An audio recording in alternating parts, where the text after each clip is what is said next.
డోర్నాకాల్ ఎమ్మెల్యేని కలిసిన JP chairman Telangana శాసనసభ్యుడు డిప్యూటీ స్పీకర్గా ఎన్నికైన మొదటిసారి పరస్పర పలకరింపు ఎస్సీ/ఎస్టీలకు జరుగుతున్న అన్యాయాలను డిప్యూటీ స్పీకర్ దృష్టికి తీసుకెళ్లారు.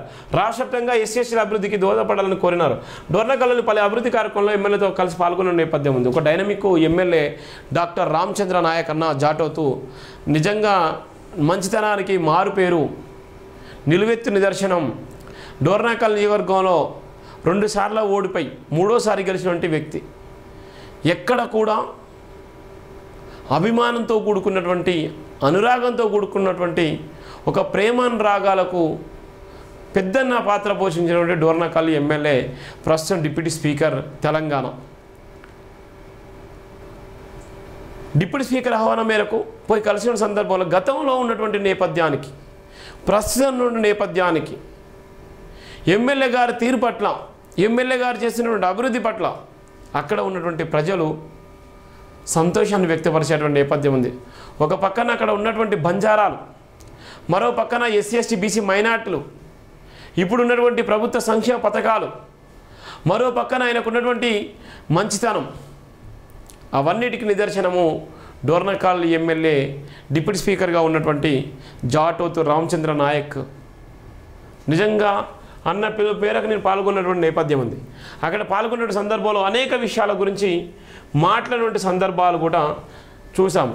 ఇక్కడ ఉన్నటువంటి నేపథ్యంలో ఎస్సీ/ఎస్టీల మీద ప్రధానంగా ఉన్న నేపథ్యం, ఎస్సీ/ఎస్టీల పైన ఏ విధంగా అయితే అట్రాసిటీ కేసుల విషయంలో నెగ్లెన్సీ చేసేటువంటి సందర్భాలని, ఎస్సీ/ఎస్టీ అట్రాసిటీ కేసులో ఇవాళ ఉన్నటువంటి ప్రభుత్వాలు ఎంతవరకు పనిచేస్తున్నాయి, ప్రభుత్వాలు పనిచేయడానికి గల కారణాలు ఏమున్నది, ఇవాళ ఉన్నటువంటి ఎస్సీ అట్రాసిటీ కేసులో పోలీసు ఉన్నతాధికారులు ఎవరి కబందాస్తాల్లో ఉన్నారు, ఎంతవరకు మేలు చేస్తున్నారు, ఎంతవరకు నిలబడుతున్నారు, ఎంతవరకు నిజంగా కేసుల పురోగతిని పరిశీలిస్తున్నారు.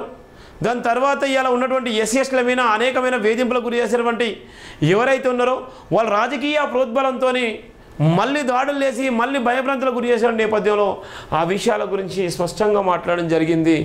ఇవాళ ఉన్నటువంటి ఎస్సీ/ఎస్టీల సమస్యలు కూడా ఇవాళ జరగబోయేటువంటి అసెంబ్లీలో తన గళాన్ని విలిపించి ఒక డిప్యూటీ స్పీకర్ హోదాలో దాన్ని చెప్పవలసిన బాధ్యత మేము ఉందని చెప్పడంతో అవునన్నా అని అన్న కూడా సునాయాసంగా, ఒక ప్రేమగా ఆ కేసులు నిజంగానే మా దృష్టి కూడా చాలా కేసులు వచ్చినాయని, ఇలాంటి కేసుల విషయంలో కూడా తప్పకుండా మాట్లాడాలి, న్యాయం చేయాలి, నేను ముఖ్యమంత్రి దృష్టికి తీసుకెళ్తానన్నటువంటి సందర్భాలు కూడా ఉన్నటువంటి నేపథ్యం ఉంది. అన్నతో మాట్లాడిన సందర్భంలో తెలంగాణ రాష్ట్ర శాసనసభ డిప్యూటీ స్పీకర్ జాటోతు రామచంద్ర నాయక్ను తన నియోజకవర్గంలోని మర్యాదపూర్వకం కలిసిన జేబీ సంస్థల చైర్మన్ డాక్టర్ బరిగెల శివ ఈ సందర్భంగా అభివృద్ధి కార్యక్రమంలో ఎమ్మెల్యేతో కలిసి పాల్గొని డోర్నాకాల్ అభివృద్ధి వివరాలు అడిగి తెలుసుకున్నారు. ప్రధానంగా ప్రస్తుతం తెలంగాణ రాష్ట్రంలో ఇందిరమ్మ ఇండ్లు అభివృద్ధి నిర్మాణం డోర్నాకాల్ నియోజకవర్గంలో అత్యంత వేగవంతంగా జరుగుతుందని, దానికి ప్రధాన కారణం ఎమ్మెల్యే చూపుతున్న ప్రత్యేక చొరవ అన్నారు. అభివృద్ధి కార్యక్రమంలో డోర్నాకాల్ నియోజకవర్గం ముందుకు సాగాలని మనస్ఫూర్తిగా ఆకాంక్షించి ఎమ్మెల్యేను అభినందించడం తెలిపారు. ప్రధానంగా రాష్ట్రంలో జరుగుతున్న ఎస్సీ/ఎస్టీ అభివృద్ధికి నిరోధక చర్యల పట్ల తగు జాగ్రత్తలు తీసుకోవాలని ఎమ్మెల్యేను కోరినట్లు తెలిపారు. పలు చోట్ల ఎస్సీ/ఎస్టీల అణచివేత కొనసాగుతుందని డిప్యూటీ స్పీకర్గా వాళ్ళకు రక్షణ కల్పించిన బాధ్యత యువ నాయకత్వ లక్షణం కలిగిన మేధా వర్గానికి చెందిన ఎమ్మెల్యేగా బాధ్యతలు తీసుకోవాలని కోరినట్లు తెలిపారు. ఎస్సీ/ఎస్టీ సామాజిక వర్గంతో ఎంతో ఉన్నతమైన చదువులు కష్టపడి చదువుకుని ఉన్నతమైన ప్రభుత్వ ఉద్యోగాలు సిద్ధపడుతున్న మేధా వర్గానికి చెందిన నిరుద్యోగుల పట్ల అత్యంత ప్రేమను కనపరచాలని కోరినారు.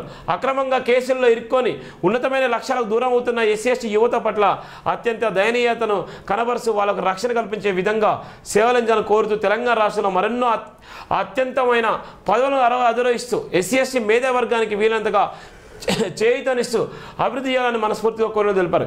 ఎమ్మెల్యే రామచంద్ర నాయక్ అన్న తన స్పందన తెలియజేస్తూ ప్రజా సమస్యల పట్ల శక్తి వంచన లేకుండా పోరాటం చేసిన ప్రధాన పత్రిక టీవీ రంగంలో ధీటుగా సమస్యల పరిష్కార మార్గంలో ప్రజలకు అండగా నిలుస్తున్న జేబీ సంస్థ తనకు ఎంతో అభిమానమని అభినందిస్తూ సంస్థ యజమానిగా యువ ఎడిటర్గా మరెన్నో స్థానాలకు చేరుకోవాలని జేబీ సంస్థను యజమాని డాక్టర్ బరిగెల శివను మనస్ఫూర్తిగా అభినందించారు. ఈ కార్యక్రమంలో జేబీ ప్రతినిధులు కూడా పాల్గొన్నటువంటి నేపథ్యం ఉంది. ఒక యువ కిషోరము, ఒక స్థానికంగా అక్కడ ఉన్నటువంటి నియోజకవర్గంలో ప్రజలతోని మమేకమై ప్రజా సమస్యలే తన సమస్యలుగా గలం విప్పినటువంటి యువ నాయకుడు జాటోతు రామచంద్ర నాయక్ అన్న ఇలా డిప్యూటీ స్పీకర్గా ఉన్నటువంటి నేపథ్యం ఉంది. ఆ క్రమంలో అనేక విషయాల గురించి మాట్లాడినటువంటి సందర్భాలు కూడా మనం చూస్తున్నాం. ఇది జైవిన్ దినపత్రికలో ఉన్నటువంటి నేపథ్యం. వారంలోగా రైతు భరోసా, వారంలోగా రైతు భరోసా, సన్నాలకు బోనస్, ఆ తర్వాత స్థానిక సంస్థల ఎన్నికలు. మంత్రి పొంగులేటి స్థానిక సంస్థల ఎన్నికలకు వీలను తొందరగా నిర్వహించేందుకు ప్రభుత్వం కసరత్తు చేసినట్లు మంత్రి పొంగులేటి శ్రీనివాసరెడ్డి తెలిపారు. జూన్ నెలాఖరులోగా స్థానిక సంస్థలకు ఎన్నికల షెడ్యూల్ విడుదల చేయనున్నట్లు తెలిపారు. సోమవారం జూన్ 16 జరిగే కేబినెట్ సమావేశంలో చర్చించగా ఎన్నికల తేదీపై స్పష్టత ఇస్తామని తెలిపారు. స్థానిక సంస్థల ఎన్నికల్లో భాగంగా తొలుత ఎంపీటీసీ, డెప్యూటీసీ స్థానికలు ఎన్నికలు నిర్వహించినట్లు తెలిపారు. అవి పూర్తయిన వెంటనే సర్పంచ్, మున్సిపల్ ఎన్నికలు జరుగుతాయని చెప్పారు. స్థానిక సంస్థల ఎన్నికల దృష్టి నాయకులు, కార్యకర్తలు ఐక్యంగా పనిచేయాలని సూచించారు. గ్రామంలో నాయకుల మధ్య సఖ్యత ఉండాలని, నాయకులు ఎవరైనా సరే ప్రజా సమస్యల పరిష్కారానికి మెరుగు ప్రణాళిక ఇవ్వాలని చెప్పారు. ఎన్నికలు రావడానికి 15 రోజులు గడువు మాత్రమే ఉంది కాబట్టి గ్రామంలో చిన్న చిన్న లోటుపాట్లు ఉంటే వాటిని సరిదిద్దుకొని ఎన్నికలకు సిద్ధం కావడాన్ని కార్యకర్తలు, నాయకులు సూచించారు. రిజర్వేషన్ల ఆధారంగా ఎన్నికలు గెలిచే అవకాశాలు ఎక్కువ ఉన్న అభ్యర్థులను మాత్రమే ఎంపిక చేయడం జరుగుతుందని స్పష్టం చేశారు. తెలంగాణ ప్రజాప్రభుత్వం ఇప్పటికే అనేక సంక్షేమ పథకాలను ప్రజల దారి చేర్చడం జరిగిందన్నారు. రాబోయే వారం రోజులు అర్హులైన రైతు సోదరులందరికీ మొదలుకొని ఎన్ని ఎకరాలు ఉంటే అన్ని ఎకరాల వరకు రైతు భరోసా ఇవ్వనట్లు తెలిపారు. సన్నాలకు బోనస్ వారి బ్యాంక్ ఖాతాలో జమ చేయడం జరుగుతుందని తెలిపారు. ప్రభుత్వం అమలు చేస్తున్న సంక్షేమ పథకాలు ఆవశ్యకతను ఆయా గ్రామంలో ఉన్నత ప్రజల్లోకి తీసుకెళ్లిన బాధ్యత స్థానిక నాయకులని చెప్పారు. గ్రామాల్లో లబ్ధిదారులకు ఇందిరమ్మ ఇండ్లు మంజూరు చేయించుకోవడమే కాదు, వాటి నిర్మాణం పూర్తి చేయించే బాధ్యత కూడా నాయకులు తీసుకోవాలని ఆదేశించారు. మంత్రి పొంగులేటి కుసుమంచలోని ఎమ్మెల్యే క్యాంప్ కార్యంలో నాయకుల కార్యకర్తలు ఆయన నిర్వహించిన సమావేశంలో ఈ విషయం ఆయన స్పష్టంగా చెప్పిన నేపథ్యం ఉంది. ఇది జైబీన్ దినపత్రికలో ఉన్నటువంటి ప్రధాన వార్తలు. దయచేసి జైబీన్ దినపత్రికలో ఉన్నటువంటి ప్రధాన వార్తల సారాంశం కూడా చెప్పేటువంటి నేపథ్యం చేస్తున్నాను. దయచేసి, ఎందుకంటే గత వారం రోజులుగా నాకు కొద్దిగా జ్వరంతో కొంత బాగా కోల్డ్తో ఇబ్బంది పడుతున్నాను. మనం మార్నింగ్ లైవ్ కూడా చెప్పలేనటువంటి నేపథ్యం ఉంది. దయచేసి జైబీమ్ టీవీ లైవ్ చూసేటువంటి ప్రేక్షకులారా, జైబీమ్ టీవీ అభిమానులారా, సబ్బండ కులాలు, సబ్బండ వివిధ హోదాలో పనిచేసేటువంటి వ్యక్తులారా, ఇది మన ఆత్మగౌరవ నినాదం. ఇది తప్పకుండా మనం పాటించాలి, మనం గౌరవించాలి, సబ్స్క్రైబ్ చేసుకోవాలి, షేర్ చేయాలి, వీలైనంత కామెంట్ చేయండి.